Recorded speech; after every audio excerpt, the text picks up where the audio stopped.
My name is Sally Jepson. I'm a veterinarian in Portland, Oregon. I'm recording the introduction to this Pioneers project on January 8, 2017.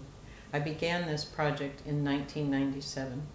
The goal of the Pioneers project is to find the earliest graduates of veterinary schools and record their recollections about their school experience and career experiences.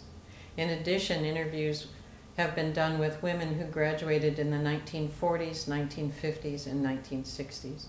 The focus of the project will be to allow these women to tell their own story in their own words. I've done 11 interviews so far.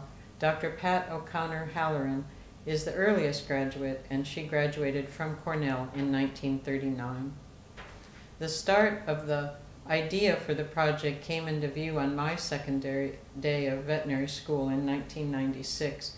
It was on that day at Tufts University that I met Dr. Elizabeth Atwood Lawrence.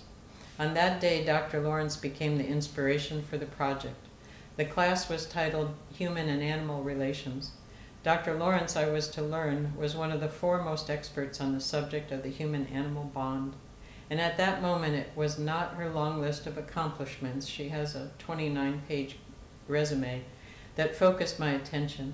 My mind was focused on the woman before me, and as a woman I guessed was in her late 60s, a professor of veterinary medicine at Tufts University, and a survivor of veterinary education in the pre-civil rights era of American culture.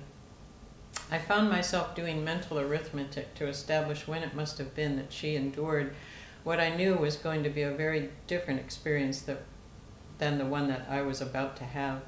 As I looked around the room, my eyes studied my 20-something classmates, and I wondered if they could conceive in their wildest imaginings the road Dr. Lawrence had traveled to stand before us that day. I answered my own question with no, and I found that I was curiously irritated by that thought. But then I quickly realized, how could they know what experience she had? As we sat there, a group of 73, we were 75% women. And I suppose that some would say it's a mark of progress that my younger classmates — at the time I was 44 years old — that my younger classmates could not imagine the patriarchal world that shaped Dr. Lawrence and erected the barriers that were put in her path. As I listened to Dr. Lawrence, I began to wonder if anyone had recorded her story and the stories of the other women who went before me and paved the way for all women to be seated in veterinary school in 1996. I was struck by how different my experience would be compared to the women that went before me. I felt suddenly juxtaposed in time because I vividly remembered a day in 1967 when I was an eager young high school student and found my way to the office of the dean of the Iowa State University School of Veterinary Medicine. My plan, I thought, was simple and logical: just to ask advice on how to best prepare myself in high school and college so that I'd be ready for veterinary school. To my astonishment, this man, who looked kind enough to be my grandfather, told me that at Iowa State University they did not encourage women to apply, and it was rare that they were accepted, and certainly not for large animal work. I was dismissed by this man as a child who obviously didn't know how the system worked. And he was right. I didn't know how the system worked or how to work the system. Two more similar experiences at other veterinary schools, and I began to wonder, just how does one open the door to the profession that I felt was my calling? I knew of no women veterinarians who could point the way. Now back to Boston, and it's 1996 and Tufts University. And so here I am faced with Dr. Lawrence. Clearly she was older than my 44 years, and clearly she had succeeded where I had failed to even get started. I asked myself, how had she done it, and what was it like for her? Selfishly, I wanted to know what the characteristics of these pioneers in veterinary medicine had that I didn't, and that allowed them to overcome the obstacles in their path, the same obstacles that delayed my quest for 23 years. On my long subway commute into Boston each day, I had time to contemplate what it would be like to sit and talk to Dr. Lawrence and the other women who went before me. I became certain that if I could uncover the common trait that each of these women must possess, then I would find what I had lacked those many years ago. Part of me wanted to do something to honor the women who paved the way, and part of me wanted to just know their secret that would allow me to have what they had, a DVM. I soon found out that the story that I sought had not really been written. Interpretations of their experience were out there, short vignettes, but I wanted their story in their voice. So what answers have I found 11 interviews later? Well, what these women were made of, what is the secret, I really wanted to know, and I began to answer my original questions and discover even more answers to questions I didn't even know that I had. As I compiled my list of women, I quickly became aware that they were still geographically very isolated from one another. My hope that they had all retired to some warm, sunny place and I could make one trip to interview them all very quickly was dispelled. Many had not even retired or slowed down, and they remained scattered around the country. Each of the 11 women interviewed had indicated that they had at least one close relative, either a parent, a grandparent, an aunt, or an uncle, who encouraged and validated their desire to be a veterinarian. Each vividly remembered one or more people who dismissed their interest in veterinary medicine as a childish longing to be outgrown. But this was overridden by having at least one person believe in them and in their ability to be a veterinarian. For the most part, the support of just one person sustained these women and provided the foundation for success in the face of great odds to the contrary. It is a very powerful lesson to know that the support of just one person could propel these women to accomplish all that they had done and make such lasting contributions to veterinary medicine. As I continue the interviews, it will be interesting to see if this is a common thread. Someone must validate the idea to allow it to grow. Without exception, the women do not outwardly admit that they have done anything special, even though one needed her husband's permission to be considered for admission. One was asked if she could cook and sew, and most were asked if they planned to marry and have children. One woman summed up their feelings: "We did what we had to because we wanted it more than anything." Before the advent of social change in the 1960s, there was a decided lack of entitlement or sense of entitlement on the part of these women, and with that a lack of outrage at the way they were treated. I thought I would find at least a sense of indignation at the injustice that these women had endured, but to the contrary, they just displayed a surprising sense of acceptance to the barriers that society had placed in their path. It was simply, as one woman remarked, the way it was, and they found ways to work around the obstacles.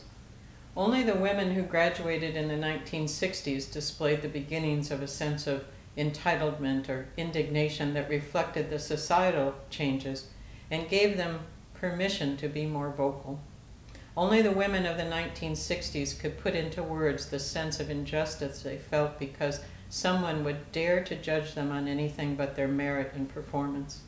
I am struck by the sense of entitlement possessed by the women of the 1960s and missing in the women of the earlier years. I am also struck by how vivid the memories of the women from the 30s, the 1940s, and the 1950s are concerning the injustices that they endured.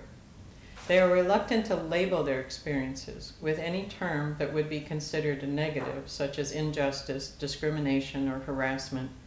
Yet they recount experiences that clearly illustrate these labels, and it is as if the events happened just yesterday. They battled discrimination by outwardly ignoring it, but they carry the scars inwardly as vivid memories. By the end of the 1960s, when the door to the profession tried to remain closed, women were outraged and they pushed the door wide open. Without a sense of entitlement, women could gain a foothold prior to 1960, but could not throw the door open for others to follow. Before the late 1960s, one or two women passed through the door, but it was quickly shut behind them. Each participant has, without hesitation, said they would do it all again, if necessary, to experience the joy and fulfillment of their careers as veterinarians. They all clearly love what they do and use the word passion to describe their calling to be veterinarians.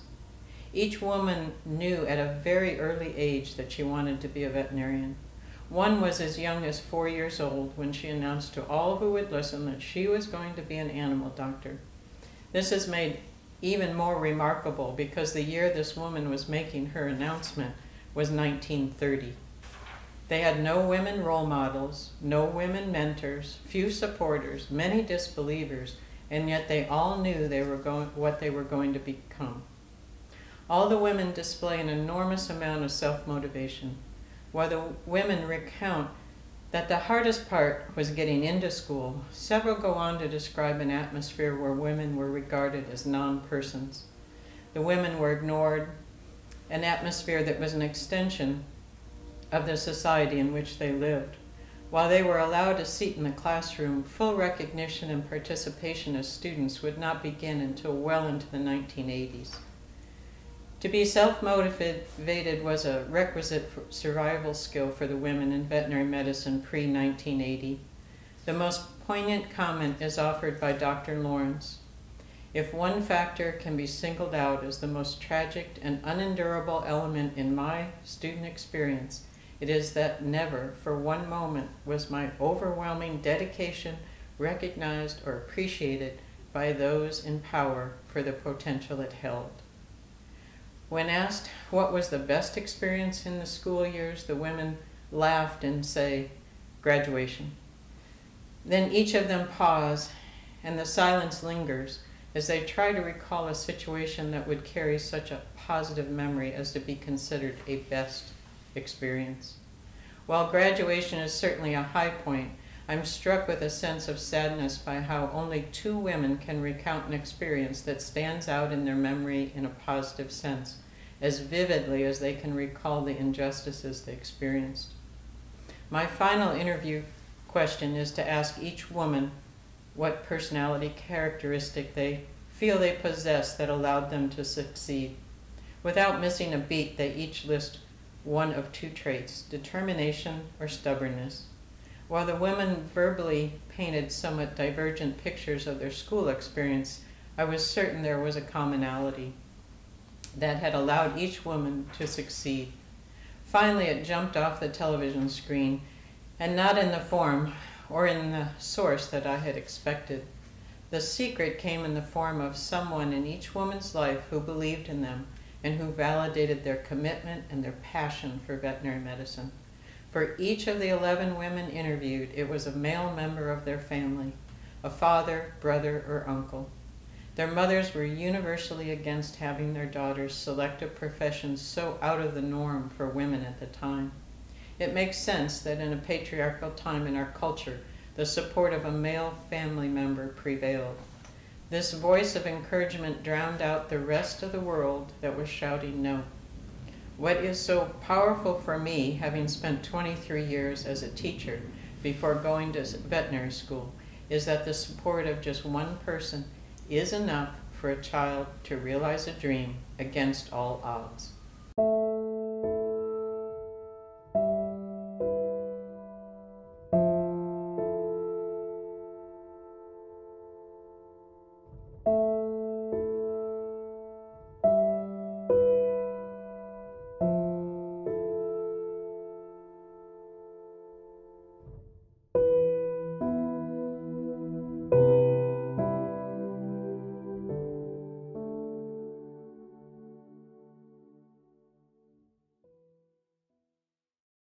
I'm Natalie Case Blumhart. I graduated from the University of Pennsylvania Veterinary School in 1952. End of story. I'm Margaret Phyllis Lose. I graduated from the University of Pennsylvania School of Veterinary Medicine in 1957. And I am Doris Sell Emerson, and I graduated from the University of Pennsylvania School of Veterinary Medicine in 1954. And just to get started, if you could share when you first thought about being a veterinarian. Like, were you real young when you first thought about it, or later in your life? Or? Well, I can't say it was spur of the moment. I guess I was 17. I believe I was my senior year in high school, and I had taken commercial, which didn't give me entrance to school, college at all. And I had a horse that got heaves, and the old vet came out, and he says, "Kill her, you can't ride her anymore." Well, she was my pet, and you don't tell somebody that. So I started thinking seriously about it, and I thought, well, yes, I'm interested in medicine, and I love animals, so it sounds like a good one. So I announced to my parents I want to be a veterinarian. Of course, the shock set in, you want to be a what? So I had to, I took a algebra course that summer, and I had taken 1 or 2 electives under commercial that helped me get into school, and I got into the University of Connecticut the following fall on a 2-year School of Aggie, which meant you only had to be a certificate from high school. And it was mainly for farm boys that wanted to learn modern farming. So I was on probation there for 1 year, and they switched me over to the College of Agriculture my second year. I lost a few credits, and of course I hadn't the math background, the physics background, or the chemistry background, even the English background they get in college prep, and because I didn't think I was going to go to college. And what happened was that they switched me over. I went 1 full term, summer term, and I graduated with my class. Wow. That was a job. And I'm not really a student. I wanted something very desperately, so I worked for it. And I had the goal in mind, and that's what I did. And then I worked for a year at the Department of Animal Diseases at Storrs under Dr. Younghair, which was very famous in poultry. He wrote a big poultry book way back when. And then I worked in the lab down there, dissecting chickens and giving the farmers their idea of what was the matter with their chickens. And then I got into veterinary school. Well, you remember this was 1943. I graduated from high school, and it was still war years. And of course, the University of Connecticut back then didn't have too many students. I'm not sure if it was 2,000 total, or it wasn't that many. And again, going into the 2-year School of Aggie, it was only 6 students. And then the servicemen started trickling back in. And of course, then the school started building up later on. But back then, everything was really at a low ebb. And so it wasn't hard getting in there because I had a high school certificate. I was equipped that way. And when they put me on probation into the College of Aggie, well, I made it. You know, what can I say? And it was very interesting. I liked college. I felt I was an only child, and I felt I needed the one-on-one with other people. And I lived out in the country, didn't have too many people to play with when I was growing up. So I needed an all-around education, which I felt I got at Connecticut. It was a beautiful campus, too. Dr. Emerson? Whoops. Whoops. Same idea, like, do you remember sort of when you first started Yeah, I thinking think about probably my inspiration came with my father was always an animal lover, and in taking the dogs to our veterinarian at that time, who was the only veterinarian I knew in the world, and I was very young. I can't tell you how old, 4, 5, 6, whatever, who knows. But I said early, very early, that I wanted to be an animal doctor. And always looked toward that goal, but thought, I didn't come from wealthy folks. I didn't think we could afford me to go. I was an only child, too. But nevertheless, we weren't very financially able. So anyhow, when I graduated high school in '44, I was lucky enough to get a 4-year scholarship to Temple. I thought, oh, wow. So I majored in biology, and then I made application to veterinary school when I was coming up to graduation for the bachelor's. I didn't get in that year. That was the year Natalie got in, right? 2 'Cause years you were 2 years, 2 years ahead of me, ahead, yeah. yeah. So Natalie and one other gal were in that class, and I didn't make it that time. So I went back to Temple, where I knew everybody, and asked if I might apply for a 2-year internship, where you do some teaching in biology, and you work on a master's and so forth. And they said, well, we've already given out our internships, but if you'll promise to stay 2 years, we'll open up another one. I said, I'll stay 2 years. Money was, a key factor in whether I got anywhere. And of course, I don't know how it is today with Penn and Pennsylvania residents, but you did get, at least at that time, some financial assistance if you were a Pennsylvania student, resident, let's say. So as I was upcoming the end of the 2 years, which I didn't quite finish the master's, but I applied to veterinary school again, and I and one other girl were accepted. So I didn't care that much about the master's as I cared about the VMD. So I decided to plunge ahead. I was working part-time always through school too, and started out veterinary school working part-time. That didn't last long. And then I worked during the summers, like for Dr. Jones in the chemistry department and so forth, anything, to help support. And I commuted from home in Philadelphia every day down to Penn and back again, and it was what I wanted to do.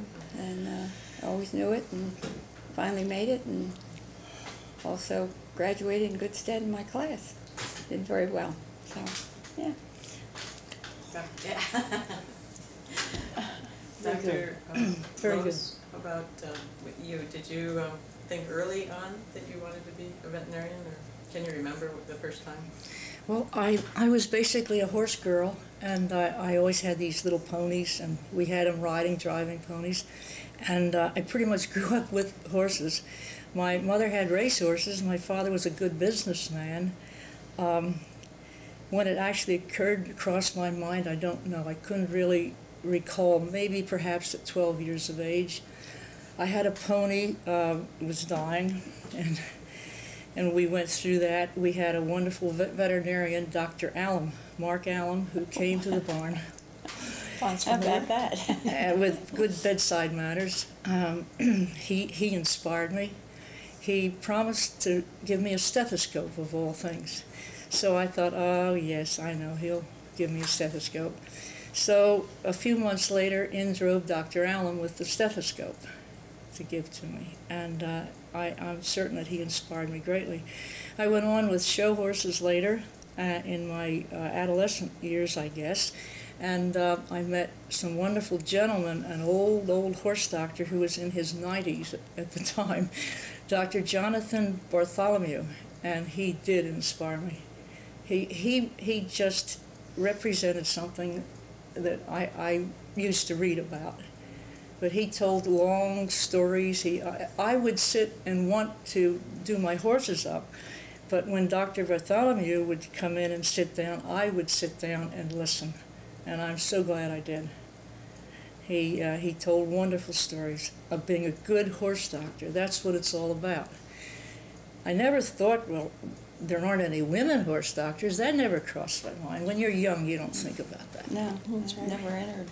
So from there, it's the same old story. I went to college, and in spite of the fact that I wanted to be galloping horses in the morning and arrive at class late, is the rule, and I wasn't the best student in the world, but I knew there was one way to get to be a horse doctor, and that was to go over the academic mountain. And it looked like an academic mountain to me. I made it. I had my VMD, and the world opened up. It turned round in shape. It used to be square, when I was in school. And I'm very, very grateful to everyone who helped me along the way, because I had an awful lot of help. Well, could each of you just share? Yeah, if you could each share just, I guess I should have done this in the beginning, but if you could each share what your practice was after you graduated, small animal, large animal, or mixed, or academic, or just what you started with, and sort of where that.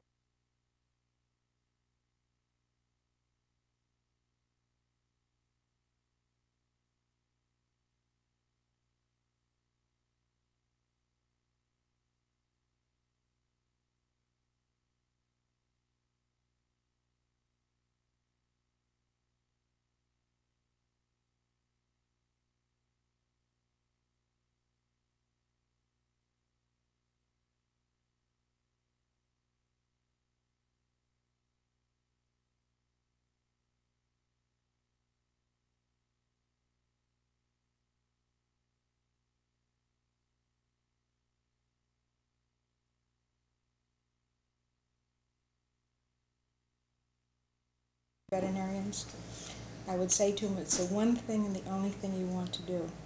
But you have to remember back then, we didn't have all of the help we have today, the technical help and everything else. And so it really was, that was it. And if you try to do more, something had to suffer. But anyway, but I've loved it. But I'm glad I'm out of it now. It's time. And I graduated in '54 and married a classmate of mine.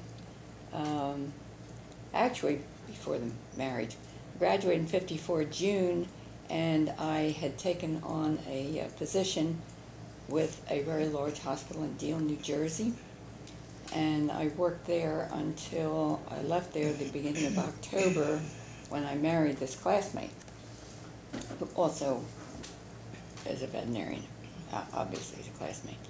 At any rate, he had, upon graduation, signed up for his ROTC exposure. You know, they did that back in those old ages. They did that in school, the ROTC. And then he said, you might as well go and get it over with. So as soon as he graduated, he went to do that. And he was lucky enough to be assigned to London, England, or just outside of London, to the Ruislip Air Force Base. So Jack and I got married, and I left that job and we sailed the New Amsterdam, gosh, I can't remember which ship it was, anyhow, over to England. And I lived there then with him until we came home in August of '56. So that was a great experience. I couldn't work while I was there, which I thought I wanted to do, but because you're an import and all, you know, it didn't work. So anyhow, I just did a lot of sightseeing. And then when we got back, we decided we'd look around and see where we might want to open a practice. We did go to work for Campbell's Soup for a while, inspecting chickens on the line, going by. That was an experience. I did that too. Yeah, did you? In one summer. Oh, wow, what a job. Anyhow, then we decided on Buckingham, Pennsylvania, which is where we ran into, and doing all these touring arounds, we called on different veterinarians, and one old codger told us, don't worry about where it is, just find a place you'd like to live and you'll make a living. So we decided on Buckingham, Pennsylvania. We found a property we liked, and we opened up there in December of, well, we moved in December of '56, opened up in January. And I did small animal, although I thought I was going to be doing both, but since there were two of us and he was more large animal oriented, I restricted myself to small animals. And he did large, which eventually turned into strictly horse work. And so that's, we were until, for about 1 year, all of 1998, I had a youngish veterinarian, and he'd been out a while practicing, working in a practice over in, can't think of it, town in New Jersey, let's go with that. Toms River, I think it was Toms River. Anyhow, he was looking to go on his own, came calling, and over the whole year of '98, he would keep popping up. You know, he'd go around, talk to other people, and he'd be back again, and wanted to buy it at my place, and I finally thought somebody must be trying to tell me something. And we decided to start to talk about it, and we negotiated. And the beginning of 1990, I was out and he was in. And actually, we leased back the house for a little while because he had another property. The September of that year, we found another property not too far away, moved out. And I've been doing a little relief work occasionally. My oldest daughter, who was into real estate for a number of years and a manager in the Weichert office in Doylestown, talked me into going and getting my real estate license. So now I'm a realtor and a little relief work. But anyhow, it's been an interesting go, and the change has been good. And while I love practice and, you know, enjoyed all the years of that, the animals in particular, I'm not unhappy that I'm finally separated from the practice and that responsibility, and doing something else, which is also fun, working with people, and kind of a nutsy business, but that's what I'm doing now. Boy, listen, when she starts talking, she really talks. Yeah. It's in between. I'll cut mine short. Very interesting. You for asked us. for it. I felt like applauding. You Really? inspired me. Where's that To applause what, real sign? estate? It's an option. Yes, it's your turn. What did I do? Oh, You Guide her. graduated. You graduated. 57? Now, what do Yeah. you do now? And Now, then just what kind of practice you went into or started, if you started right up yourself or? Well, I went home to the homestead, to our farm in Berwyn, Pennsylvania. We had a horse farm, we had brood mares, we had a stallion standing. I just sort of went back to what I was doing all before I went to veterinary school. Only I was better equipped, of course. And I started a horse practice immediately. When I think back, I must have had more courage than brains, because I've never heard of it being done before, just come out of school and start a horse practice. But it certainly was very gratifying, very exciting, terribly fulfilling, to the point where, you know, the days were too full and there weren't enough days in the week, and it went on and on and on. It was just wonderful. The horse people accepted me with open arms, which was very nice, and why they did was because I guess I was a horse girl. It wasn't because of what I knew, but they thought I knew something about horses. So it worked out very well. I had the major, I'm not boasting, but I'm just stating a fact, that I had the major broodmare farms in Chester County at that time. Now, how that happened, I have to tell the truth. Dr. Price, who was the main horse doctor in that area at that time, had retired. So I fell into these beautiful broodmare farms, and it worked out very well. I knew all the people, they knew me, and so I didn't have a problem. It just kept escalating to the point where it was running faster than I could run. It was like hanging on to a tiger, you know, as they say. I tried desperately to find someone, you know, to help, you know, to assist, and it just never worked. I had a frame of mind, I guess, that I couldn't find anyone with my frame of mind. We won't go into that. But they didn't have the attitude about practice, you know, to care about the animal and not how much money, what is the insurance, what are the fringe benefits. That threw me. I never understood that. So what are the hours? The What are hours. the hours? What were the hours first, and when do I eat?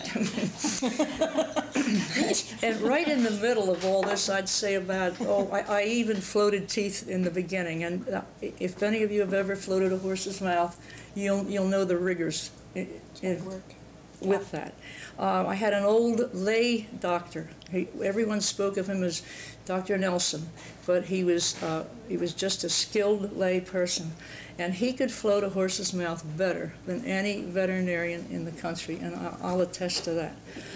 I was very fortunate. He was old, he was ready to retire, and he taught me his secrets, quote unquote. He kept them very close to his heart.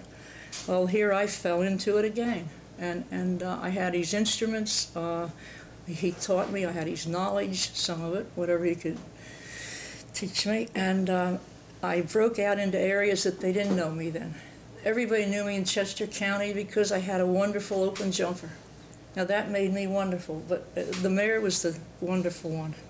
She was outstanding. Another way I was blessed. Should I go on? So then I graduated in 1957, and about 1961, I think it was, that I was offered the contract veterinarian for the City of Philadelphia Mounted Police Department. Well, they'd never had a woman. They never thought of a woman. They wouldn't think of thinking of a woman. And they had this old, sorry to say, but horse doctors were noted to be alcoholics, weren't they? Well, I was determined to tear that. No one's How do we know? They had this reputation. Well, I was determined to tear that down and destroy that in a hurry. So this old doctor, I won't name his name, but he was such an alcoholic that when the police horses needed care, they would wait 2 days maybe, you know, a day, 2 days. And then when he would come in, he would treat them in such a way that, I won't go into detail on this, but treat them in such a way that it was demeaning to the horse. The horse, I feel, has dignity and should be treated with dignity and respect. All right, so they asked me to come in before his contract expired, and I thought, uh-oh, maybe I'm stepping on unethical grounds here or something, or illegal, I don't know, unethical. But anyway, it worked out. I was accepted. I had 170 horses in my care, 24 hours a day. And just as I was signing the contract, they said, oh, by the way, there are 22 German attack dogs, German Shepherd attack dogs. And you know, I stopped for a second because what I knew about a dog, I could put on my thumbnail. I should have come to you ladies. I thought, well, all right. So this was a wonderful era.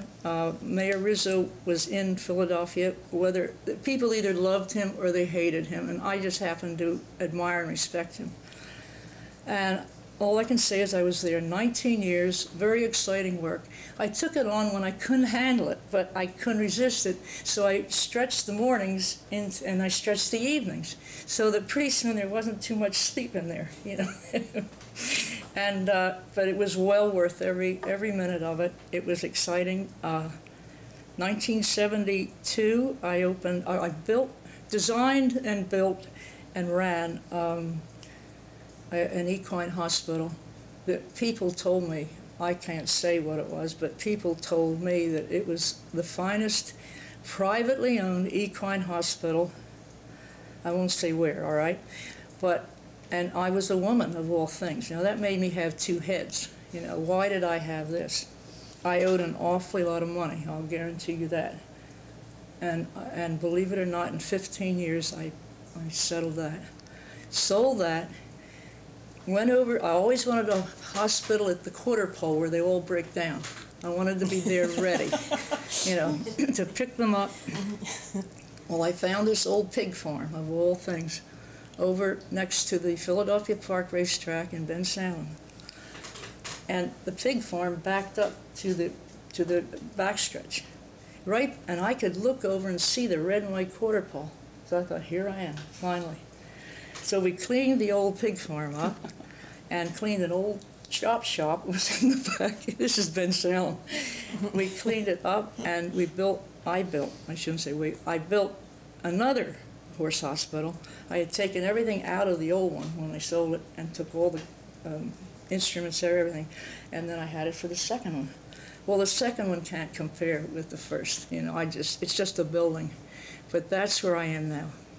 And I'm operating and practicing part-time, having an awfully good time. I think I better stop there. You guys are doing great. Is that good enough? Oh, you're doing great. It's wonderful. It's just interesting to hear, you know, what you first did when you first got out and that sort of stuff. Should I stop? Should I have stopped there? You're fine. You're fine. I was just thinking of moving with a question about school. It seems like now the interview process for getting into veterinary schools, it's really changing. Like some schools have dropped the interview process completely, and some of them interview in groups, and some of them still interview singly. So it's really, there's a mixture of a lot of things. And then some schools are getting just so many applications that they've dropped it completely. They don't do it anymore. So I was just wondering if you could share with us, like, what that process was for you, like how, once you made the inquiry and started the paperwork, what kind of process did you go through to get? You didn't want to hear that. Oh, yeah. All righty. All right, I applied the end of my junior year at Connecticut. Now, I am from New England originally, so I was out of state, and being a woman, horrors. I did not have a math qualification, but I had an appointment with the dean on a Saturday. Pouring rain, came down here and went to see him. Now, this was not, this was the dean that was leaving that year. And he said, oh, I was just writing you a letter this morning to tell you you're not qualified yet. I said, well, you knew I was coming today. Well, yes. And I said, well, thanks a lot. So I applied the next year, the end of my senior year. And then I finally got in the following year. Came down for an interview with, I guess it was Dean Kelser, whatever his name was then. Yeah. And don't remember too much about it. Excited, scared, complete blank. Okay, asked me why I want to be a veterinarian naturally. Mm. And In his gruff manner. Yes. Why do you want to be a veterinarian? exactly. And I Scary think to death. I finally figured why I got in. It was that my penmanship was so bad, and I'd applied 3 years in a row, and they decided to finally get her in and get her out. So that's what happened. So I got into veterinary school in 1940. No, Wait a minute, I wait, you graduated in graduated 57. 53, so 49? No, I graduated in 52. Oh, So 52. I got in 48? 48, because I 48. graduated from Connecticut in 47. That So was you it. just interviewed with the dean, you didn't have to be a committee? No, it member? wasn't, no. And we started with 52 in our class, and 2 girls and 50 guys. And a lot of them were returned servicemen, because again, this was just getting to the end of the war, and what was still in the middle of the war. And then, that was the end of it, that's right, that ended in 45. So anyway, of that, 39 of us graduated. The 2 girls and the rest were boys. Well, I interviewed with the same Army general. He was a general. He was the dean for just a Short couple time. of years. It wasn't, We did thank him in. God, it wasn't that long, but You did him in. he was a very gruff Army, Salute. yeah, kind of a person, you know, Yeah, I no think it's smile, nothing warm about him at all, and just you walked in there and just trembled, you know, and it was a short interview, you know, so you thought, God, how does he know anything about me at all? And anyhow, fortunately, I got accepted at that time. I already told you that I had applied the 2 years previously and didn't even have an interview that time. And of course, there were only 2 girls, and at that point they said, if we take 1 girl, we'll take 2 to keep company, right? So Natalie had 2 in her class, I had 2 in my class. Not that we got along or anything, Not just the yet, fact yeah, there were 2. Right, it didn't have to be compatibility, but You fell along, didn't you? we started out with 52. I always felt that the 2 were tacked on with the 2 girls, thinking maybe we'll lose them along the way, right? And one of my favorite things of all in telling stories about veterinary school is that I think it was probably in the first year after we'd had some exams and so on. And one of my classmates one day implied that he was very much annoyed that I was in veterinary school replacing a good male, right? Well, that's the way they felt back then. They did. Yeah. And I just came back at him, and maybe it was the second year, I don't remember. I think it was the sophomore year. And I said, well, why don't you just look at it this way and figure that I am taking the place of one of those boys that flunked? Because we started with 52 and lost 20% over the 4 years. As a matter of fact, we lost him. So Attitude. I felt maybe I was replacing him, right? But yeah, it was interesting beginning and dealing with your Oh, it was peers. fun, come on. Yeah. Well, it was trying Yes. too. It was trying. I didn't have Between that the kind of work, the work was very tough. thing. Yeah. And then dealing I with didn't some of have- the boys that yeah. you know felt you really didn't deserve to be there and so I on. had attitude from the professors more than I did the students. Well, yeah, we had that too. Yeah, and Old mix Doc- that in. Old Mix that Doc in a little Booth, bit. Yeah. our anatomy Oh, professor. Oh, sure. gosh. Yeah. He was an old-time vet. Yes, You won't there was wonder what not- he was doing. Not a lot of acceptance at No, the no. faculty level No. either. No place for us to go. The boys had a study room. We had to sit with the secretaries. I mean, if we had to use laboratories or anything. That's where, then finally the senior year, We had that little lunchroom well, that thing, was, yeah. that was senior, With my the senior lockers. year. With the lockers. With the lockers, that's yeah. it. Yeah, that was senior year. But for 3 years, we sat with the secretaries. They didn't know what to do with us girls. They really didn't. We were excess baggage, you know. They weren't equipped to handle us at all. They Yeah. really weren't. And now the class there at Penn is 75% or more women. And So a lot it's bigger changed classes. A lot. Oh, yes. Yeah. Yes, over 100 class. 125, did I hear? Yeah. One of the last classes.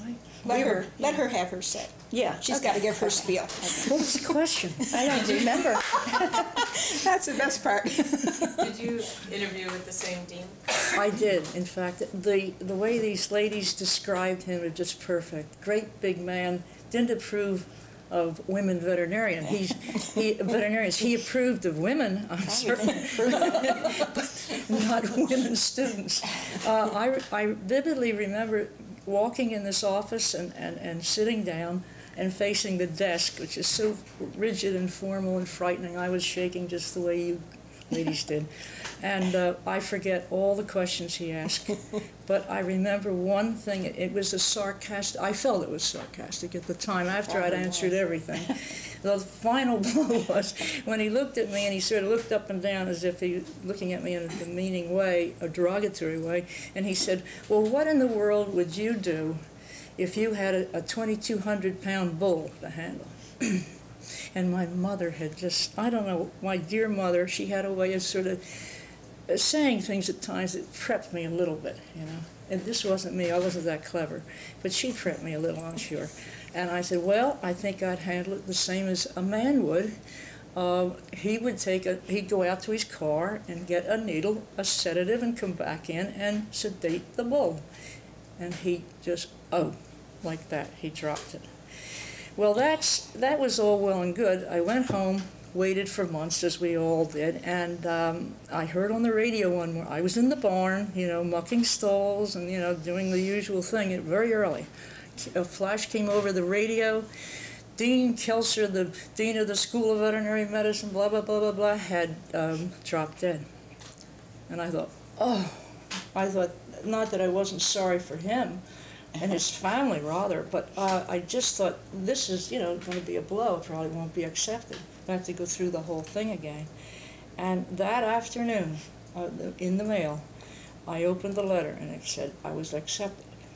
And I thought, well, then I spoke with the secretary later, and she said he had signed a lot of these acceptances. And then he went into the men's room and dropped dead. So I've always carried it with me all my life that perhaps I'm the terrible person who killed him. I was the cause of his demise. I think it was just women in general coming into veterinary school. Of course it was, Doris. I'm not flattering myself, but I had a good laugh What about are it. things Anyway. coming to? And then we were very fortunate. You know, well, I'll speak up. I hope we're fortunate. My dear friend, Dr. Allen, was he given an interim dean? Or? He came in then next, yeah. Yes, and he was at least a delight as far as I was concerned. He had a completely different attitude. Wonderful man. Yes. And of course he wasn't perfect, but who's perfect, right? Never met one yet. Since this was before the 60s, when people were forced to have women in some programs if they accepted federal money, why do you suppose they decided to start taking women? Do you have a feel for that? Like, what was do you feel like there was a reason or an impetus to do that? I mean, in that time period, the federal government wasn't forcing them to do it. Are you directing us? Anybody will answer. I'll feel that. Yeah, I really don't know. I feel probably like Doris, I think, feels that we were taking up space, and they figured maybe we'd drop out, and then they would have the quota that they wanted. Maybe it was just the fact that in our booklet it said no discrimination against women, and one year Midge and I were the only two in the whole school, so there's your discrimination. But there must have been some inkling way back then, but that was not a topic that we thought of. Yeah. This came to the foreground many years later, and quite frankly I wish they hadn't, because I've always felt you get the breaks, you have people that help you, a lot of them you don't know have helped you, and thank goodness they did, and I bless them all. Diligence, hard work, and if you're supposed to attain it, you're going to. And you have to accept some of the failures in this life that you wanted to do and can't do. You're not going to get everything. This day and age, it seems to me that everybody wants what they want, and they're going to get it no matter what. And they can't take no for an answer, and I think that's bad. There were a few women ahead of us, Oh, too. yes. Well, Josie So it Dudler, wasn't that... yeah, we weren't the first. There were. But I think it was just kind of coming along. You know, Yes, probably they yeah. didn't have women apply for Well, years. what it was at all. too. No, but And what it was too. Don't forget, this was large animal. Small animal really hadn't taken hold yet. this is true too. Yeah. And it was large animal. And there were a few small animal hospitals around because I worked for one summer, and but they were very few. They just weren't there, and they did mixed practices or strictly large animals. The development at the time. Exactly, I think, right? exactly. Now, and they figured we didn't have the strength for it. Contrary to you. That's when I looked at her, she went through the barns one day when I was a senior, and I heard she was getting into veterinary school, and I thought, she's going to be an equine practitioner, get out of here. I learned that today. I learned that today. There you go. And I applaud you for it. She made me eat my words. I must have told everybody. How would you know? I must have been telling everybody. Well, of course, when people were coming down, well, I don't know, you were going through the barns, and you stood out because you were a girl. That's correct. That's correct. Yeah, Yes. So, I on didn't- the school front, do you remember your first day? Like what that felt like? Well, I remember registering, and all these people around, and I hadn't seen the other gal in my class till that day, and it was numb. It was numbing. She came in from Elmwood City. She was from a family of, I don't know, 13 children. I thought she was the youngest, but she told me years later she wasn't. And she came in with one suitcase. Now, I had my mother bring me down and bid me goodbye and give me hugs and kisses. And this poor kid never been away from home before in her life and comes down all by herself on the train. Didn't have a place to live yet, and I had it arranged ahead of time. And so I remember going with her where she got settled at least for a couple of nights. And but as far as the first day of classes, it's a blur. It was a blur. I don't remember anything. No. Nope, blank. Same thing. A blur. Blank. My first day of classes, I remember vividly going into a great big room, and all the men, boys, that little were standing old around. amphitheater thing. The amphitheater? The Classroom old A, whatever it was. round- they were the round all, one? yes, exactly, Yeah. and we looked down, and someone Head of was the building. addressing us. I suppose the dean was. And, but I remember looking at these people, the shoulders and these men, and I remember thinking to myself, I wanted to look to see where they had a second head, you know, what was different about them, because I know what I had gone through to try to be admitted, and I thought it was so strange and difficult for me that I was looking at the other ones that they had accepted, and I was trying to see what's so different about these people. You really found out, Oh, I did you? did. From a boy, from a girl? I never thought, excuse me, I never thought of that, but I thought there had to be something that would stand out about either their looks common- or their character, common denominator. or something, a common denominator. Thank What you. did you find? Nothing. Neither. They all looked very, excuse me for saying it, but they just looked like human beings. They didn't look different at all, but I remember that vividly. And then from there, it's a blur. Mm-hmm. Just trying to find our way around and not to be included. We were sort of the last, you know, the way sheep will go or cattle will go, and then there's always the one straggling behind. Oh, yeah. And we were always trying to run to catch up because they'd shut the door if we didn't push it open, correct? Mm-hmm. Okay. I didn't really feel ostracized. Well, it wasn't the word ostracization. It was just they weren't equipped to handle us. They didn't know what to do with us. That's better put. That's Yeah, better. yeah, they That's didn't know what much to do better with put. us. They made no kind of, no plans for us at all. No We provisions. were just there.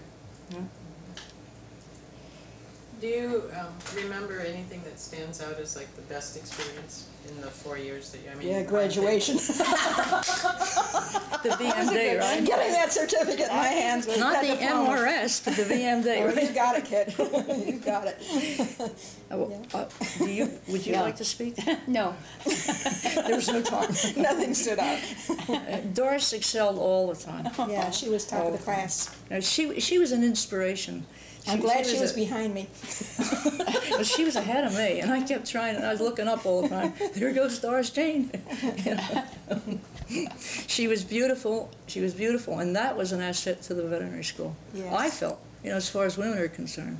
I thought it was nice to have a beautiful woman in there. What nice You look things like a you're woman, saying. yes. Yes, That's exactly, right. wasn't it? That's right. I felt good about That's that, and what was the question? I don't know how you got off on this. Your memorable best experience. I'm sorry, I don't want to be, but yes, I do. I was so excited. We had a professor join the University of Pennsylvania. I don't know when he joined, to be honest about it, but he appeared in my little world when I was a junior. Dr. Crowell. Do you ladies remember Dr. The Crowell? dermatology. Very much Yes. so. What was it he used to say all the time? Thousands of horses, thousands of them. Well, he was a little man. He had the cutest face. An accent. An accent. The accent was priceless, and he joined the faculty. So they allocated him a little room way back in a little smoke-filled, little dingy place where he just about had room for a desk and a chair. And my friend and I, my colleague and I, Dr. Hopkins, Dr. Elaine Hopkins, who is a dear, we sought him out one day after listening to his lectures. He had the cutest accent in the world and repeating, but I wanted to learn the proper way to tube a horse. Well, He was a excuse me dermatologist. for saying it, but the faculty there, I'm afraid I would kill a horse. And I knew I had a future in equine medicine, or I thought I did, and I wanted the right way. Dr. Crowell had been a former dean of the School of Veterinary Medicine in Austria. During the war, the Nazis had driven him out with only his shirt and his pants. He didn't have, they drove him away from his family. They got him out one night. No, that's not the story I heard. Oh. Go ahead. Tell your story. Here I thought I knew. It wasn't Austria, I don't believe, but that's okay. No. Czechoslovakia. That Well, would now, sound more okay, like it. thank you. Thank you for correcting me. See, I And he told you thought a I different knew. story than I told our class. Well, Probably the story changed many times, wouldn't you Yeah, yeah. think? well, see, I'm naive. I admired him, and I thought he was telling me the truth. He might have been. Some part of it. He was world renowned. Yes, he was, Very world well renowned. renowned. And there he was. What? I'm going to keep a straight face. You're I'm very wrong. honorable. Straight. Stop that. Elaine and I, Elaine followed me. She wanted to be in small animal medicine, but being a dear friend, she stayed with me so I didn't get in trouble. So during this lunch break, we ran over to his office and sought him out. And I thought it was terrible to be put in a little room, hardly room to move, being a former dean of a veterinary school, and the knowledge that this man had in his little head, a big head. I thought it was disgraceful. You could see there's dissension here. This man was bringing to our school more knowledge about horses than anybody in our school. I felt that way. This is my opinion. Definitely my opinion. The only thing I knew he taught was dermatology. Yes, he was definitely a Specialist in dermatologist. dermatology, yeah. But he had spent his lifetime, I understand, with horses. Well, that's all they had, I guess, horses. Sure, in those- dermatology and yeah. horses, they got that too. Exactly. Right. And I knew one thing. I wanted to go out and practice and be good and not make mistakes. I had heard about a horse, the Dam of Annapolis, which I don't know whether that means anything to anybody, but Annapolis won the Grand National, from what I understand. And Mrs. DuPont owned Annapolis. A veterinarian who put himself up as an equine practitioner went in and tubed the Dam of Annapolis, and she dropped dead. Well, this is more than I could bear because I'm just a horse girl. So anyway, we got Dr. Crowell and said, Dr. Crowell, please, would you please teach us the proper way? And I want a foolproof way. I don't want to be guessing. I want to know where that tube is. And I want to be sure. He said, oh, like that. Oh, of course. And he ran, all enthusiasm. Went down to the clinic, found this old pony, big old pony, simulated horse, big enough. And he got the tube out, and we practiced, and we questioned him. And I want you to know that was a highlight of my education. It was marvelous. It carried me through 40 years, 35 years, and I'd like to say it now. I never had an accident tubing. That's Never. great. Thank you. That's an art, to tube a horse. Mm-hmm. Can you remember an experience that you'd say was like the worst thing, you didn't want to repeat that, the most discouraging experience, or like the opposite of your best experience? The opposite of graduation day. Yeah, but it's personal against one of the professors, not going to talk about it. It was nothing, it was to do with veterinary medicine. It was nothing personal. But I really don't want to talk about it. He pulled a boner, he got fired a couple of years later. And so it was not, I called attention to one of his mistakes. And he threatened he was going to throw me out of school. And I got scared, and I went to another professor and told him what happened. And he said, don't worry about it. And 2 years later, I understand the man got fired. So he had made mistakes before, but he didn't want me to present the case I had to present. And I hated to do it, but it was me or him. It wasn't going to be me. Yeah, I didn't realize you had such notoriety. Oh, I went through clinic one day. This was senior year. And as I say, I have a mouth and I shouldn't use it many times. But I went through clinic one day, and it was large animal clinic. And there wasn't much there, and it was the two horse doctors, the two doctors, the large animal ones that you didn't have. Yeah, I did not And have. they're all standing out there with their few chosen ones having big jokes and laughing and all this. Chosen ones. And we had term papers, and I was typing mine, and I typed Midge's and I typed Allen's. I was typing 3 different term papers. Nothing else to do, but I was in clinic. And I'm listening to all this chatter out there, and I'm getting madder and madder. So I packed up my typer, and as I went past him, I said, my father's paying good money for me to learn nothing from you. And it was senior year, almost time to graduate. I thought, oh, God. Did I really have to say that? And I was not in large animal. I mean, I wasn't going to go into large animal practice, but it was, to me, I should have been learning something, and I wasn't. Absolutely. And it was just those two men. Other than that, the professors were good. Okay, they really were. It was just a couple of them. But we got in again when the school was just starting to get back from the war years. And so we heard a lot, knew a lot that as students we probably shouldn't have. Now, she didn't know as much as I did about the politics. No, no, but we went through that period between the boys in the class who didn't think you ought to be there, and a certain percentage of the faculty who wasn't sure you should be there because you're a woman. So you just felt like you had to be proving yourself all the time. My only favorite story is a story I told in the car coming down, that by way of achieving some approval, we had gone to one of the big beef cattle farms out that way around New Bolton Center, and we were to take blood samples on all of these animals. Now, beef cattle are not as disciplined, shall we say, as dairy cattle. Many times they're a little more wild because they kind of run around and do their own thing. But anyhow, they were bringing all these cattle in to put them in stanchions so we would sample, so we'd all take our turn.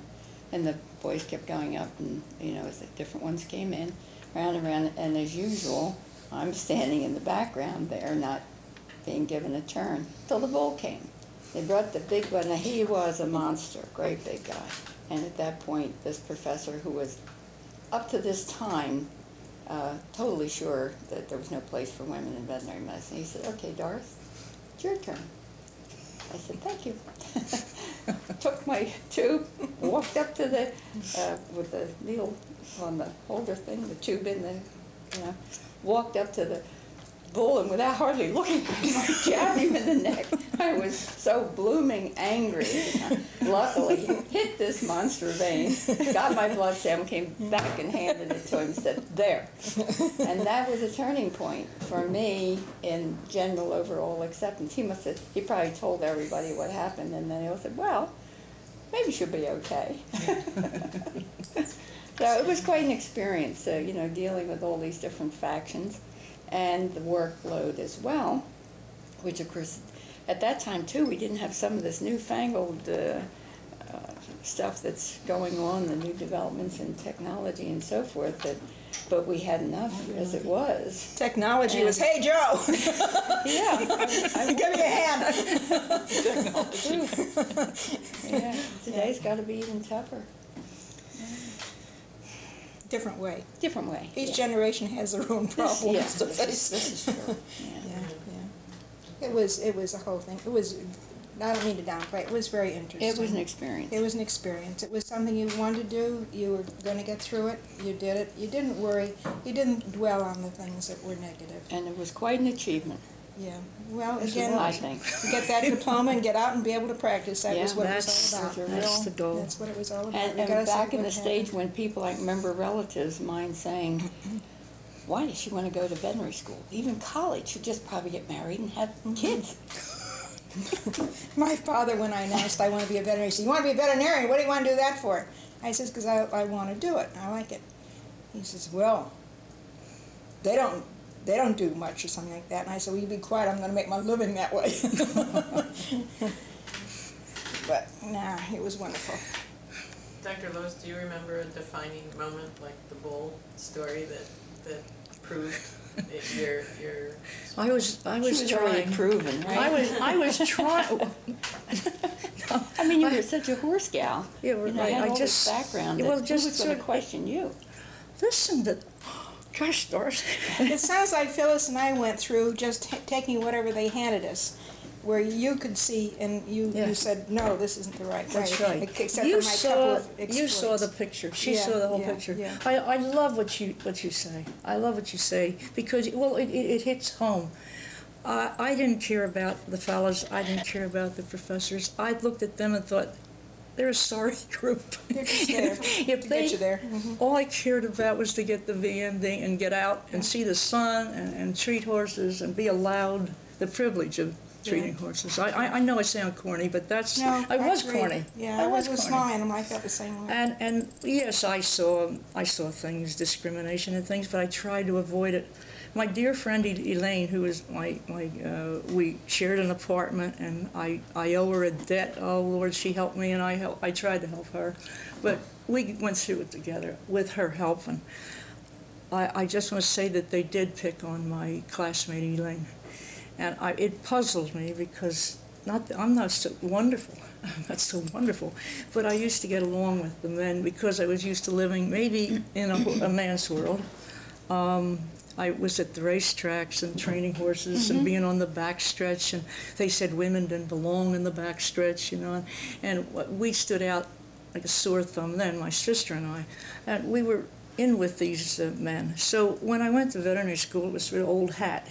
You know, I'd see the one that would resent, but I'd ignore it. Yeah, that's right. I feel discrimination can't hurt you if you refuse to recognize That's it. right. I agree. Of course, I was a that's city girl. I didn't have any. Either of that or the you're too foreign dumb to recognize it. I don't know which. Yeah, that was another thing. At the Of time we course. went in school, they kind of liked you to have some farm exposure. Yeah. Did they I had really? none. Oh my. You know. Well then, And, there was a reversal You know, thing. and why? Well, they So were you going went to through small animal. their curriculum. They were changing. Dr. See, Allen that- was you knew instigating that. that. You knew They that. were changing the curriculum from being farm orientated, and they didn't want you really to have the degree I had in agriculture. Is that right? They wanted you to have biology and all of this. Now I had taken a minor in biology, so I had as many credits, but I had to take my what's the final test you take in order to get your anyway. Anyway, I had as many credits in my minor as I had in my major, but they were leaning more toward.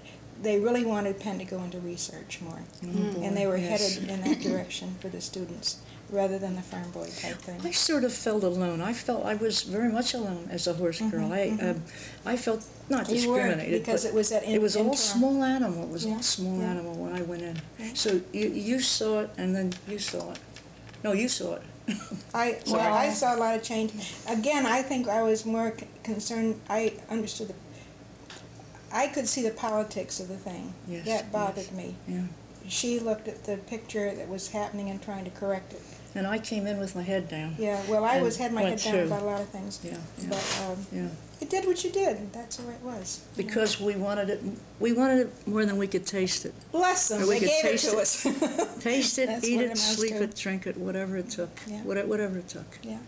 That's- Freshman and sophomore year. And I had, didn't feel well that summer. I went to the doctor the end of summer. He pricked my finger and says, "Oh, you're just around 4 o'clock. Run down and have a candy bar." So I went back the next year, and around February, I was really dragging. and got a doctor in, and he said mononucleosis, which I'd never heard before. Oh, I'm going to die. What's this, you know? Yeah. My tonsils were almost closed completely. Oh. So I happened to have a doctor that had some pull at the University Hospital, and he got me into the hospital. They tried some ACTH on me. It had just come out, and they were interested to see if it could hasten you getting better from this, because I said I couldn't take much time off from school. So I had a week in the hospital, and I was out a total of 2 weeks. Well, I went back, and the first morning back, had a poultry exam. Well, I took the poultry exam, and I came out of there, and I was like this. And I never really recovered. Maybe it was junior year. Anyway, I never really recovered. I went through with my class, and the dean called me in, and he said, do you want to think about quitting for a year and coming back the next year? And first the money, to have to go through that all again for my father. And then I thought, no, I'm going to try to stick it through. So I did. But it was really uphill work for me from there on. That took a lot out of me. I admire you for And that. of course, I was sort of an experiment down at the hospital, and they had all the students come in and punch my stomach and feel for my spleen to see if it was enlarged and go through all this kind of stuff. You know. Can you remember one person in that 4-year process that encouraged you the most, or does somebody stand out, that whether it was a classmate or a... Yeah, you know, it was Midge, the other gal in my class. She was the brain. She was the top of the class. And she was such a good soul. And when I got mono, she took double notes. Now, if you realize what taking double notes would be, the time element. And she took double notes, so that when I went back, I had the notes already. And I could read her writing where I couldn't read mine. So, really, it was Midge that I thank very much for helping me get through. And we weren't that close. We were living quite far apart, freshman and sophomore year. And then I moved in, she moved down toward me, and I moved out to where she was living, junior and senior. But we didn't really have too much to do with each other those 2 years. She's a real nice person, but I just, you know, drifted, yeah, just one of those things. She saved your life, though. She saved my life. Yeah, That's no right. copy machines in those No, days. well, no. Boy, do I know that. Yeah. Handwritten. And everything written. And again, we didn't have textbooks like you have today. They couldn't make enough of them because they didn't have enough students to buy them, so it was not profitable for them to make them. So we had to go by professors' notes. And that was difficult, especially if you had I'm not good with language. I have a terrible time with anybody that has dictions, a foreign language. And I had a terrible time with Dr. Jenny and Dr. Crowell trying to decipher their notes. Yes. That was really tough. That was really tough. And then, of course, Dr. Jenny waited the last week of classes, and he says, I will have those notes for you. The last week of class, we got the notes. Trying to write notes up until then, you know. But, was sort of discombobulated a bit. I guess thinking about the different professors, actually, Dr. Way in freshman anatomy was very supportive and encouraging. Dr. Jones, of course, whom I even worked for part of the time, was also very helpful, very supportive. And Bill Boucher, eventually... Was Dr. Jones a veterinarian? Yeah, Or was just a no, chemist? he's PhD. Yeah, chemistry. And then Dr. Boucher, once he decided that You were I all was right. there to stay and Right. I would do my share and so forth, Right. then he became very supportive. Right. I guess those would be the three that stand out in my mind. 2 in the beginning and then 1 in the last year. Who? Right. Doc, was it Raker? No, who was the? There was a Charles Raker. Raker. Charlie Dr. Raker. Raker, yeah. He was good too. He was out at New Bolton. He was the one I went to when I found that I wasn't, always sharing in all the things that were going on because they were sort of leaving He you was behind. And he was I didn't have much to instrumental do in with him. making sure that you Right. got to participate. Right. So he was helpful too. Right. I guess those Well, we were the last class to graduate with Old Bolton Center, which turned into Levittown the next year. Now, you've heard of Levittown. Well, Bolton Farm was beautiful buildings, all old stone buildings. I think one of the original ones historic. Anyway, we were the last class to be there, and all of the farms had been sold off for Levitt. So we were sitting out in the middle of nowhere. And we would go, they had a few cows in the barn first to practice, but then we would go with local veterinarians. There was one over in New Jersey, and there was Dr. Stover up in Langhorne. And we would have to go out daily with these large animal practitioners and see how they worked. And it wasn't a hands-on thing particularly. And then we'd go back to Bolton, and we were there 2 weeks at a time. So that's when Midge and I were together for those 2 weeks. And of course, we were out in the middle of nowhere, so we had to get enough food in for 2 weeks. No transportation, you know. And as I say, we were there. What are you going to do with them? They're there. And then they switched to New Bolton Center, which was Beautiful farm in Chester County. Yeah, and of course it's built up today. That is absolutely fabulous. But we were the low years, the low ebb years, because it was just post-war, and everything was just starting to come up again. And the students were suddenly returning to go to college, and the influx of... Yeah, and the physical plant needed so much done to it. So it was tough for the professors too. It was tough for the school to run the place and all of this. Dr. Rose, do you remember somebody that encouraged you that stands out? Well, as I Besides mentioned, Dr. Kroll. besides, I'm afraid to mention his name again. Dr. Allen. And Dr. Allen, I'm afraid to mention. Oh, well, all right, besides those two, I heard them mention Jock Jenny. Dr. Jenny pioneered in equine orthopedic surgery. He's from Switzerland, and he brought some of the skills over. I don't think they had compression plating at that time, but he was on the cutting edge, and he made our school proud. Yes. At least that's what they told me. Yeah. And we had a famous horse, I can't remember his name, because I've known so many, but a famous racehorse to sustain a spiral fracture of the hind leg in Garden State. Well, Garden State's only a short distance from school. So nobody knew it, but I slipped out, and I heard about Dr. Jenny was going to go over there. Well, I knew everybody at Garden State, so I was able to slip in and sort of stand in the background. If they would have known that I had left class, I guess I'd have been in terrible trouble. But it wouldn't have been the first time. But he was wonderful, the way he handled that spiral fracture. And this horse, I'm so sorry I can't remember his name, because he was saved. He healed well, which is unusual. He stood 17 hands. He was an unlikely candidate to ever heal properly. And they took him home, and of course he stood at stud at a big farm, and I can't remember where that is either. But Dr. Jenny was an inspiration. Dr. Raker was a nice, decent, civil, tolerant man who looked out for everyone, I believe. He would like to have been a horse doctor, but he didn't, I shouldn't say this. He was an equine surgeon out at New Bolton Center. But he didn't quite fall into the caliber of Dr. Jenny, who came, with these laurels. I'm stuck, I'm sorry. Did you have, any of you have any women role models at that time? Well, there weren't any.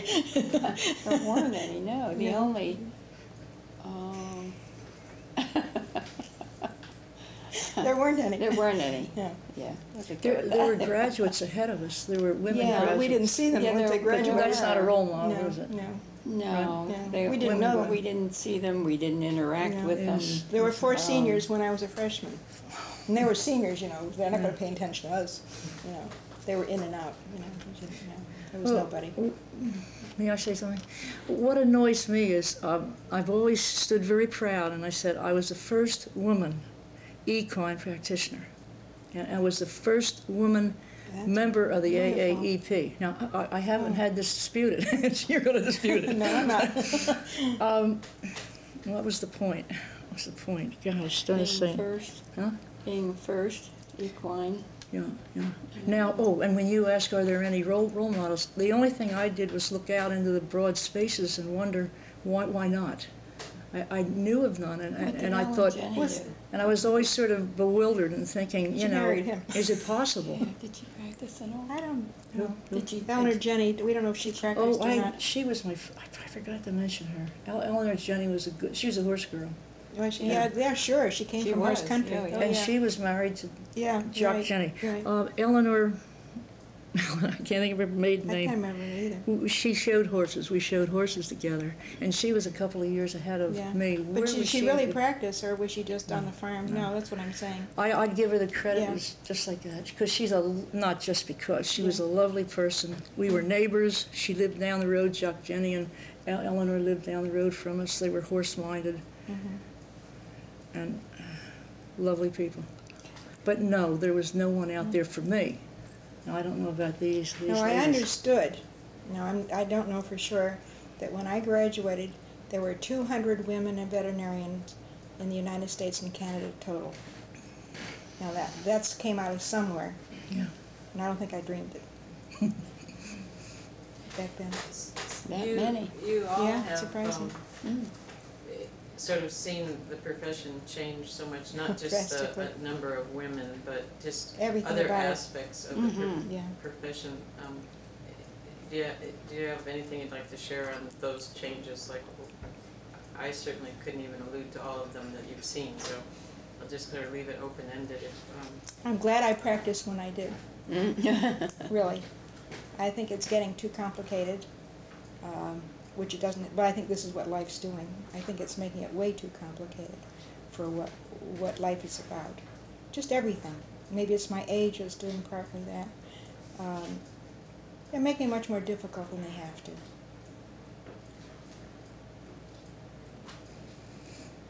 Well, it's come a long ways, baby, you know, what can There you say? are good things about it, but The there are a lot of bad developments. things too. Yeah, As I say, I'm glad I practiced in the time I did. I guess you call it progress. It's progress, but is it good progress? This is what I can't make up my mind. I mean, for one thing, with the developments of all these new technological things, both equipment But is that good or and bad? diagnostic This is- things and so forth, I know. it's becoming extremely expensive Yes, to run a hospital and conduct all of these different, you know, we could see it as we went along, you know, with the introduction Yeah. of things like just doing blood work, you know. Well, that we was- talked at one time about forming a big hospital for a whole bunch of us, so we Yeah, would be so able we to have could the equipment buy- and have this. And And of course, we all too, I think, I don't know, but I think from what I've seen of the veterinarians, whether they're male or female, we're all too independent. We don't take instruction well. Well, I think another thing that's Right? is happening is because of all of this expansion of knowledge, equipment, and so forth, people coming out of school, school is costing so much, they're Yeah, coming sure. out heavily burdened Yes, with debt. how true. It's very difficult, no matter how independent you are, to be independent But you're going anymore. time against time. Again, Yeah. talking about your mother and father buying a loaf of bread for 5 cents against what it is today. Yeah. You're talking about the time element too. So part of that goes with the time. That has nothing to do with what's going on. And more veterinarians on the scene, so that it becomes That's true. like with this development of the different corporations that are buying up Yeah. veterinary hospitals and so forth, it becomes almost A more of business. a joining And thing I and a don't business. like business. This is a than, business now. It And ever it shouldn't was. be. It should be from the heart. It should be because you love it, and it should be a profession. It should not be a Well, business. everything's a Here, here. profession today, Natalie. The garbage collector's I a know, professional I know. garbage collector. You're right. Yeah. You know, Everything's a everybody is a professional you- today, right? But you know what I mean. Really gets It's, to me. But it used to be there were 3 professions, That, maybe 4 if you want. Say it, please, this'll do my heart good. Who are Was the it the four legal professions? profession, Yeah, okay. the field of theology, Yeah. and medicine? In medicine, got it. Those are the 3. And what's I know the fourth one everybody's now? a professional. Garbage man. I don't believe she answered that question. Did you do that on purpose? Certainly. The oldest profession in the world. You don't have to spell it out. There Come they on. go again. There they go again. They're Yeah, all this is awful. But that's the fun of it. You left me behind. No, come on. You're right. You're just playing naive. Come on. Playing the innocent little There car you go. girl. That's what she said right along. girl. Yeah, right. Look out for the horsewomen. Dear. Well, I'd like to say that that I find that the advances that we have today are all very exciting. Yeah, they are. I don't want to be, No, I agree with that. ladies, if you don't mind, I don't want to differ from you, No, you ladies. I You're agree. entitled. I just wish I could buy back 20 years. I heard that remark made one time by an old gentleman, and he said, and he reached for his pocket, he said, I wish I could buy back 20 years. I thought it was cute, so I remembered it. I've used, my equipment is all wearing out now because I've used it for 30, 40 years, and I would like to buy modern equipment. I like to get the best in the world to offer to my patients. I don't want to be a, an old doctor, with old instruments. Right. And when I see these wonderful things out there, then I think how foolish I'd be to invest $30, $50, $60, $70,000 for that's just little things. So I'm trying to contain myself because I know, it's not sensible. And that's the frustrating part, because it's the To age. contain yourself, It's the yeah. it's Yes. the age. You know that you can't go too far. When I turned 50, it was absolutely the worst day of my life. Because half a century, that is woof. Well, what happens then is that I thought, now, I can't go up. I was still building, and still was full of vinegar. I can go up for only so many more years because you don't have the energy. It just doesn't stay with you. And then it's going to be a few years like this and it's go like that. I didn't want it to do this. I didn't want it to do that, which I knew was inevitable. It can be different for different people. But at 50, it was, as I say, that half a century. And I understand she would like the new equipment, and certainly you would like to be, but it's impractical for Well, you. my family think It's too bad. I'm crazy to be looking at this new equipment, No. but if I can offer this to they aren't the better horses, but the quality horses. People want the best. And here I have a hospital right by the Philadelphia Park racetrack. Here it is, and then I'm looking at it. But that's my point of view. I just think it's exciting. It would wish make I life could- easier for you, too, if you had some of it. It'd be quicker, some of it. I can't find anyone who has my frame of mind, my state of mind. Yeah. I don't know where it is. It's out here someplace, but I can't find anyone who feels about a horse the way I feel about. The equine should be given some dignity, some treatment, some I agree with you. respect, some. I love horses. They shouldn't be just run into the ground the way no. they are. And they race them too soon. I don't want to sound like a bleeding heart because, boy, I've been in it, I've competed, I've been one of the hottest competitors in the world. But there's a time when you ask for the last drop, that's the way I feel. If a horse is good enough to give it to you. And I'd like to be able to make their life a little easier, a little nicer. Well, I believe in treating an animal the very best you can, as long as you have it. And then when it's time, you have to face reality too. Absolutely, reality, yeah. And the bleeding hearts, forget it. Yeah. These people, it's a shame. They have good intentions, but they're off in outer space somewhere. I think there's an inverse proportion really in small animal medicine. I can see it. Where I'm pleading for the horse and you're... I'm pleading for the animal. Exactly. I mean, horse people are wonderful and everything, and some overdo, they go overboard. yeah, But yeah. the Well- preponderance of them in a racing situation Well, it's the are money pretty on top. cold-hearted. Sure. But you don't want them to linger, and these people are too anxious to put them down because Yeah. of insurance policies. Yeah. And that's a hurtful situation. When economics come in it, it's Well, bad. the economics is unfortunate, yeah. very important Oh, in yeah. society. You have to I think of heard that. a comment one time from someone that they were afraid that with all the technology in veterinary medicine now that the art of medicine was being lost. No, I'll tell you why. Because I just went through medical stuff. And the medical profession has always gone ahead of us, and we like sheep follow them. And we see where they've made a mistake, and bah, we do the same mistake. We don't learn from them. We do it. Okay? And then, of course, we have to back off. They backed off 10 years before, but then we back off. But the science keeps increasing tremendously. I hope our brains can keep up with it. I don't think we can, but it's a challenge. The art of medicine is when to know to do it and not to do it, what to do, if not to do it. That's the art, and that's the thing that can't be taught. Can a machine dictate that to you? No, they can give, with all the variables, maybe some computer someday. Can say, I conclude. In other words, you feed all the information and everything in. You've got to include The everything. computers are a lot smarter than we are anymore. Well, yeah, but who puts them in the first place? This is a bit Yeah, scary. but Who puts it's a sort program of together? scary to me. I think they kind of take over from there. Well, they do. I'm not so sure. Yeah. But what I'm saying is, if you get down to that, well, they've always said this, that eventually they're going to have to have medical doctors. You go push a button, you'll find out your symptoms, you'll find out, and then you go get treated. I mean, you know, this Yeah. type of thing. I don't know, but the art of it is knowing when to do and what to do and if. But That's the art of medicine.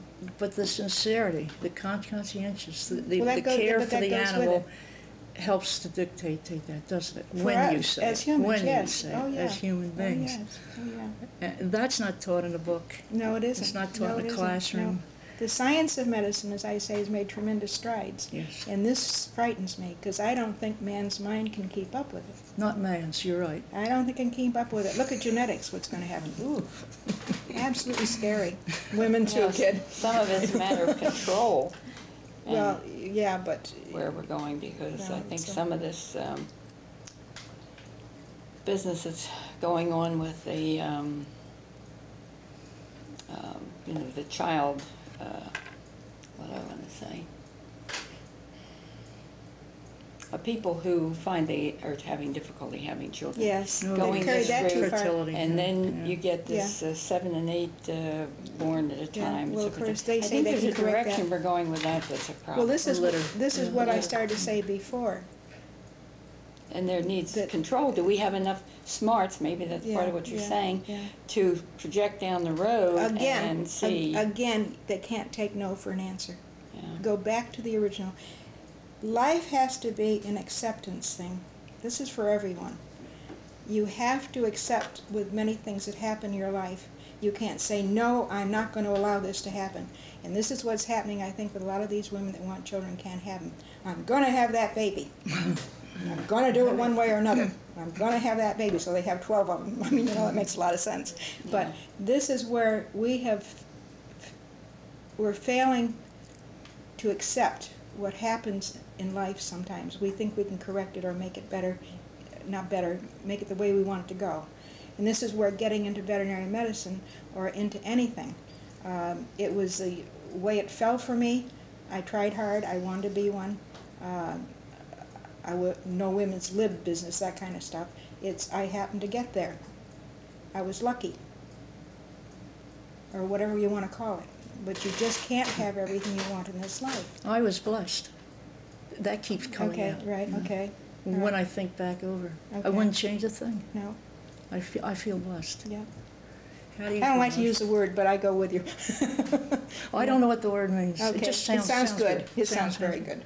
good. No, it seemed Yeah. to work out. Yeah. You know, as I said, I talked about it as a little kid. And then you got there. And looked like for a long time that was never going to happen. But don't forget, she was Yeah. a smart one. But Boy, was she the smart one. I kept it in the back of my mind that, you know, Well, so you got there too. maybe it'll happen. You know, in high school, I did both enough credits for liberal arts and enough credits for business. I figured I'll Business, probably end up yeah. secretarial work, you know, what the girls do then.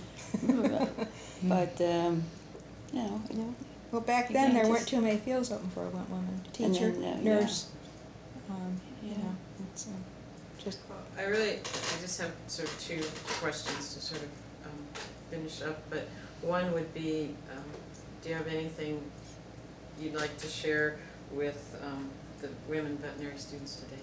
If you had a chance to say something to them as a group, it'd be your chance to be profound. yes, be honest with yourself. Be honest with other people. And love what you do.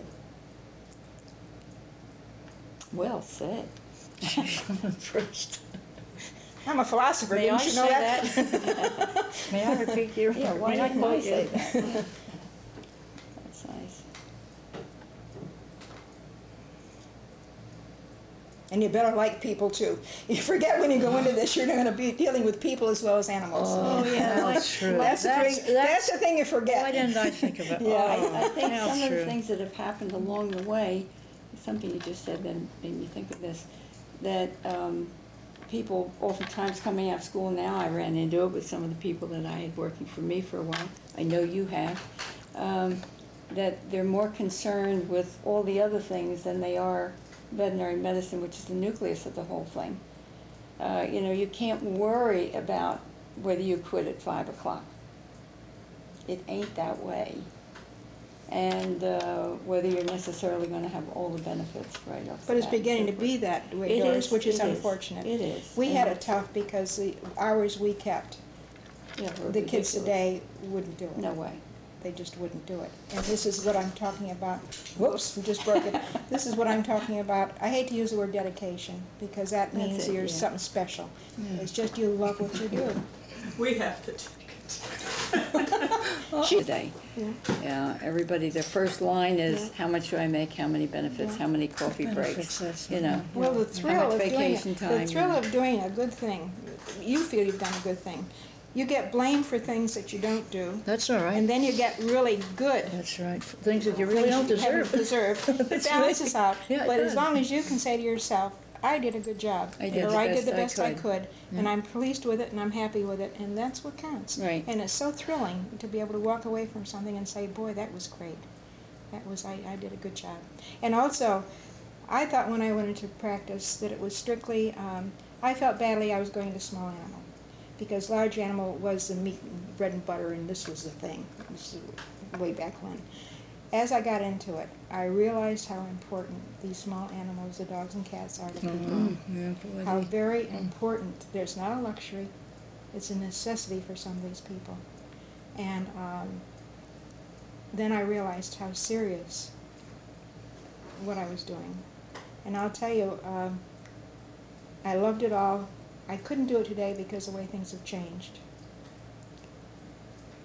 But it was an honor.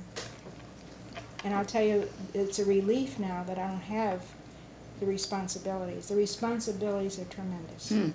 The responsibilities that. for the animal and for the people involved, the responsibility is, I think that's probably the most important thing we have to remember too. Absolutely. Agree? Mm-hmm. Oh, absolutely. Yep. In fact, you can just keep running. You do so well. I Told agree you with once I started running I off. agree with everything you say. I think you're wonderful. Okay, just say quote Why, we unquote. should have just sent her down. What have we added? Levity. Levity. Well, I don't want to be at all sarcastic, but yet I just want to say this, and it's probably me. I'm the one that's my fault. But Probably. This is my first Never, chance. never say it to yourself. Probably. Well, most likely. This is my big opportunity to speak to a student, because I've never had a student look at me in the face and ask me a question ever. I think that's profound. This bothers me, because I feel that when I was a student, I would have given, not my eye teeth, but almost my eye teeth to be able to speak with an equine practitioner of so many years. I would have considered it an honor, and it was so educational, you know, to be able to speak with them and ask them questions. The equine practitioners I was exposed to were strictly in school, and yes, there were a couple men, there weren't any women, in there who had experience, but it bothers me when I see a student, not that I think I'm so wonderful, but I see them brush by me as if I don't exist. And for me to be able to speak and look right into their faces and say, if I were a student today, I would ask myself, really, what am I doing here? Do I really want to be a doctor? I would look the definition up as what doctor is, and veterinarian, what definition there is for veterinarian, and say, maybe they better continue or maybe they better drop out. So that's a slant. Because I told every girl that would ask me, I said, it's the one thing and the only thing you want, which meant that you better be focused. Focused. Well, Blinders. over the Blinders. years, we've all had the kids that want to Yeah, work for you. yeah, They want to be a veterinarian. Until they have to get down the they, kennel you the know, first 2 days. The hundreds of these that pass through your doors, and Hundreds. who all think it's that doesn't Glamorous. apply. The students who are already Glamorous. there because they're past it. Yes, and that it's holding and petting They wanna and hold loving, the which tread. of course is part of it. Certainly, that's one of the things I enjoyed the most. But I always said, do you like medicine? Do you like surgery? You like blood? And you know, this is where you could see the lights go on a little bit. Well, if you like those two things, that's what it's all about. So, and of course, by far, most of these kids come and go and come and go over and Turn a over and little green over around the again. gills. But then I felt like I did a service there too, because if Why they waste their came time? in and they saw, my gosh, it was cleaning up vomit, it was cleaning up stool, I'm using polite words, you know, smelly, messy, some of this stuff that goes on at the same time, blood, you know, cutting in that, you know, today with so much of the animal rights attitude, some of these people come in and see you put an animal on the table under anesthesia to do surgery, and they, yeah, I remember one of them just was standing there in front of me, and all of a sudden just gone, you know, passed out. So they soon learned that maybe this isn't quite what I thought it was. So you eliminated them from making a mistake of going into it. Where the ones that, like David Nunemaker, who was one of my absolute prize employees, who became, well, what is he? He's the New chair Bolton, at New isn't he? Bolton. Yes, He's the yeah. orthopedic I don't know what he had. superstar. Superstar. Yeah. She's Well, going to take credit for along this. with See it? Richardson. See No. this? She's going to take credit for No, this. See it coming? yeah, I take No, a little he- bit he of credit does. Well, he does have- because he has a he wonderful had name. exposure That's right. with That's us right. That's right. as to what You trained veterinary him right. medicine was all about. Yep. And it was something he wanted, and he went on and he did it, and he was realistic. He knew what it was. That's right. But 3/4 or More than 90% of the kids that come in with their eyes all sparkly about being a veterinarian, I love just animals. oh, I love animals. Why do you want to be a vet? I love animals. Well, okay, I do too, but you're willing to accept these other parts of it. So I think that's sometimes an important thing to do along the way too, is aside from, I mean, encouragement, yes, if that's what you want, but on the other hand, if you see what it is and it isn't what you want, get lost, go look for something else. And it's not a 9-to-5 job. No. If you have a hospital and you have animals in there, you can't rely on your help. You have to No, check yourself. especially holidays and bad weather. Yeah, but you have, even then, you have to check yourself. You cannot rely, they're fine to back you up. You hope follow the instructions you give them, but you have to do it yourself. You can't delegate certain things. Absolutely, you have to stay on top of it all, because these are live things. You have to do it. And these days, of course, there's the big technician field, which, Yeah. again, if you afford someone, a lot of us trained our own people, That's came right. in off the street That's right. and did everything. weren't told ran the technicians back business then. end of it, and they also Yeah. learned to But to I do sure all didn't the let other them things. loose on their own. I No, was right no behind way, them, no way. watching everything. Yeah. 24 That hour was a day big job. change. But now, of course, there Oh, are. I wouldn't Technicians. trust them today with their no way would I trust any of them. No, I always follow through with all my help. See how trusting I am. Well, you're realistic, I'll tell you. I never trust anybody. I have to follow it, see it, do it. Do it yourself. Yeah, well, you Well, I'm can't board do certified. everything, so I you was do worried need about some the help. techs. I was really concerned about teaching techs anything, because this is a field that I know we have our laws that they can't practice without a license, but it's too easy. I found too many of my help that worked for me for years dispensing ideas, not medicine, but ideas over the phone and to friends and to everybody. And they hear what I'd say and they mimic. And that used to drive me up a wall. And then you got a tech that thinks they know that much more, because I do have more. They could probably stick a needle better than I could, but nevertheless, I'm the one that has the background. The And the total responsibility. background. And the responsibility, they don't. So techs, when they first started out, really had me concerned. I always felt, and I probably, again, being sour grapes, always felt the veterinarian was too lazy to do it themselves, push this off on somebody else. How much money, how much turnover do you have to make a living? For years there, I was the only veterinarian in Southampton, and the area was growing tremendously. And I really got that I didn't even look up from one to the other. It was so busy. Now, I felt I was not being fair to the public because I just wasn't taking enough time. So I was glad when others came in, we got sort of balanced off. But it was really, and my hours would be at night. I'd have morning and night hours. And at night, I would come along and start at 6 or 6:30 and go till they finished. Well, I'd have a new batch of people coming in between 10 and 10:30 because I knew I'd be in there till that time, and we'd be getting out of there at 1 and 2 in the morning. I finally said to the gal at work for me, I says, look, this is crazy, Ed. We have to change this. We're going to call a certain time and lock the door, train them that they can't do this. But that was when it was really building up the area. And as I say, the people were coming in faster than I realized was going to happen, because I took a neighborhood that was going to be a suburb someday, and it became one. Now it's almost part of Philadelphia. It's so grown up. Yeah. But those are things. May I say my pet peeve? Yeah, let's hear it. My pet peeve is that I feel that we shouldn't group our board certification into just large animals. I've had a few very distasteful experiences with board certified surgeons, and it would be wonderful if somehow or other a movement could be made where we could become board certified in the equine, not in dogs. Cows, Large animal in sheep, general. Well, everything. It shouldn't be that way. Horses, Not the way No. equine practice No. is No. now. It's well, you can specialty, appreciate that. Horses are so unique and have so many unique characteristics and needs, and their physiology is completely different from every other animal. And I think that they deserve.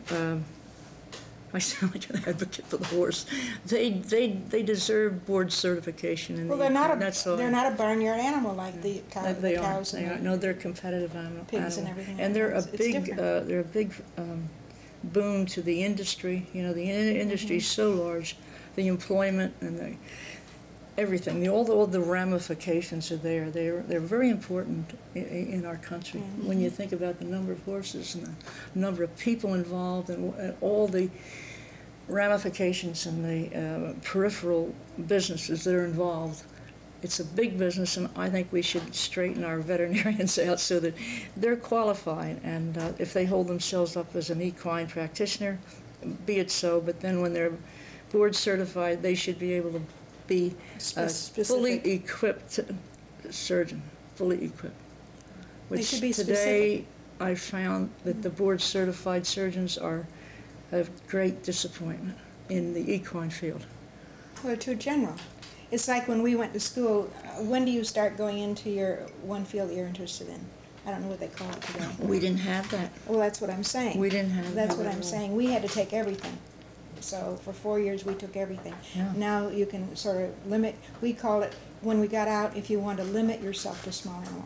Yeah, You weren't a specialist, you limited yourself to this. limited. Now, in this day and age, I understand down at Penn that they start, like, I guess, a sophomore year, and they can start to take choice classes in their field that they're interested in. So they're not covering, like, if they don't want to do a cow, they don't have to, which saves a lot of time. Do they still avoid using the word specialized? I have no You idea. limit. I haven't been back. I told you I got that diploma and I left. I was serious. I swear I'd never go into another school again. No. Oh, no, Not even no. to take computer course. No. Well, I have one question that I usually just save for last and ask everybody, because I just have a personal interest in hearing the answer, but do you feel you have one personality characteristic that's allowed you to succeed? Not just in school, which you all did, but just over the years to succeed in a field that's changed so much? Tenacious and bossy. Okay. Will you go? I don't know what to say about that. Tenacity, kid, because Worked to get hard, through worked to long. get through school, you Yeah. had to Yeah. cling to it. You know. Responsibility, worrying about every case along the way. Try to also be very people-oriented and If you want to show become, my you better be. concerns with it. Yeah, well, Yeah. but on the other hand, you know some people who totally turned off as far as people are concerned. Yes. You don't want You them know? anyway. Right. because you can't do anything right for them. And there's some just the opposite. They're more people and don't pay that much attention to. Like, I remember one complaint I used to get quite a bit. We came to you because you seemed to like the cats. Yeah, Which yeah. I certainly did, you know. Whereas Dr. Yeah. To whom we used to go, always acted like he didn't like the cats, or he was afraid of the dogs, or whatever, you know. So there has to be a nice blending of people, animal, genuine interest. And, That's salesmanship, kid. is that what it is? That's what that All is. right. Okay. Wait till she gets finished with me. Okay. I shut her up. Yeah, thanks. Wait till she. Oh, well, I didn't want to say anything else. I guess determination. I didn't practice per se. I didn't say this was a practice. I thought of it as a life, which you're going to sound corny. Oh, No. it is, yes. That's a I life. just That's right. it was my life. Your life, yes. Exactly, and I didn't have hours. It just was all the time. There wasn't any time for anything else. I didn't want anything else, and I think what helped me to so-called quote-unquote succeed is that I loved horses have excuse me, all horses have owners, and every animal has attached to an owner, and I truly do like people. And I feel for the horse people who are struggling to succeed or whatever they're doing. And I think I considered myself part of their operation most of the time. I had different families who owned the horse farms, and I truly was embraced by these people. They're just marvelous. When I think back What's your about attitude? it. Well, they took me into their homes, and I was part of their family. And the only disadvantage of that is then they feel as if they own a piece of you. And they did. They owned a good piece of me. Sure they did. That's the only thing I could say. It was a ball. I loved it, and I just wish I could go on forever. But I do I know got news for you. It doesn't work that way, unfortunately. I thought she was going to fix me, but you fixed me. Now I know why you put one on each side.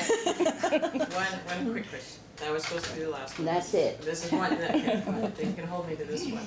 Do you have one hope for the profession in the future? If you could think of one thing you hope for us as Yeah. we start out. Let's get more realistic, and let's get, what's my favorite word? I can't even think of it. You blew it. I blew it. Dedicate now. Life doesn't have to be so complicated. They're getting it way too complicated.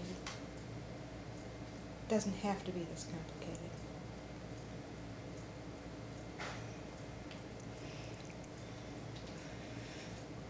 I don't know what you're going to do about it, but that's, Can't legislate that. no.